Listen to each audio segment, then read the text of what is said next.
They need that win as well, won't they? When you look at the group, we saw it a second ago, they really needed to get off the start with a win like that for Switzerland. Yeah, they did. It's a very, very competitive group, and we said it at half-time how important scoring when you are in the ascendancy is, and Cameroon ultimately failed to do that.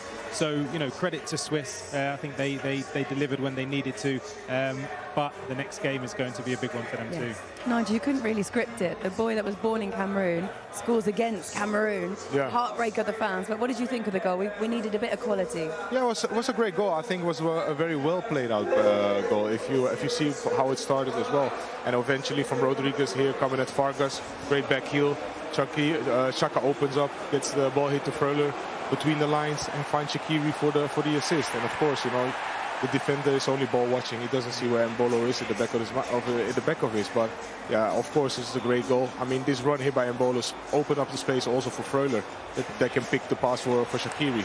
And instead of making that first post run, what the majorities of number 9s do, he sits back, and of course the defender doesn't see him. So it's a great goal, and of course we see this. Did you like respect? That? Yeah, of course. He was born in Cameroon, so it's also respect to his parents and maybe his grandparents as well, and of course the country where he was born. This is what they're looking like now. This is full-time scenes live as we are in the stadium, celebrating with their fans, thanking them for their support today. And to be honest, in the second half, they kind of needed that support because it did feel a bit flat, but they had more chances, didn't they, throughout the game, Karen? Yeah, they did. Like we said, second half, I thought Switzerland were the better side, and they did have those chances and probably could have been more, actually. This one, though, was in the first half of Kanji, up there, free header.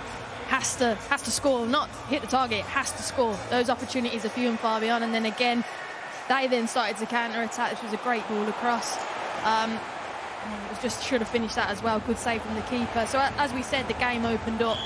It was right at him. It kind of suited as well. And again, set pieces are massive. Good defending. Could have been another one. So a lot of chances. Yeah, they did. And we said it again. It's about being clinical. And Switzerland, they could have easily have scored 3-4 goals, but at the last minute, that last ruthlessness in front of goal. That's what you want to see. And I think the top teams in this tournament are going to deliver that. So it's good result for them.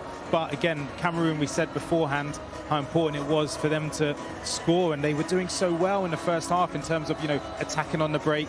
They were really able to slice Switzerland to pieces really, and ultimately the build up here again. Nice bit of play, skips past to the defender, and here that ball was a penetrating ball through the lines, and again getting defenders running towards their own goal. He's got to cut it there, square it across goal. He gets the goal. Follow up again, could have done better. Here again, it's a little bit rough in terms of the play, but shows that class, shows that quality. Could he have done more? Could he have cut it back? Wasn't meant to be ultimately. Half a chances. They had fewer chances in the second half. Did they lose a little bit of that momentum in the first half because they came so close many times? Yeah, I think so. I think especially when you could see the goal so early on.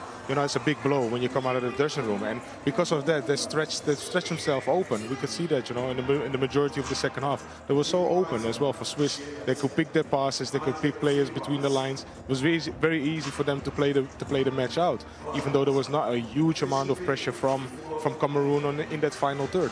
So I think Swiss overall was the better team if you look at both halves, and I think going in to the second game with 3 points already ahead, I think they can be very pleased. And they will really need that confidence. They play Brazil next, as we mentioned a minute ago. They actually played them 4 years ago, and they got a 1-1 draw out of that one. So they have some pedigree against them. They shouldn't be scared, should they?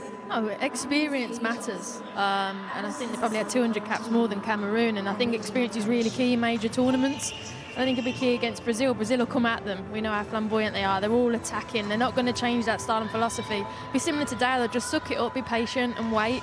And they're experienced. There is another brilliant game tonight, Brazil against Serbia. And we watched as we were looking at Argentina saying, look, it's one of the favourites. We can't wait to see them. And then they went and lost to Saudi Arabia. Are Brazil going to let everyone down? Because they're one of the favourites too.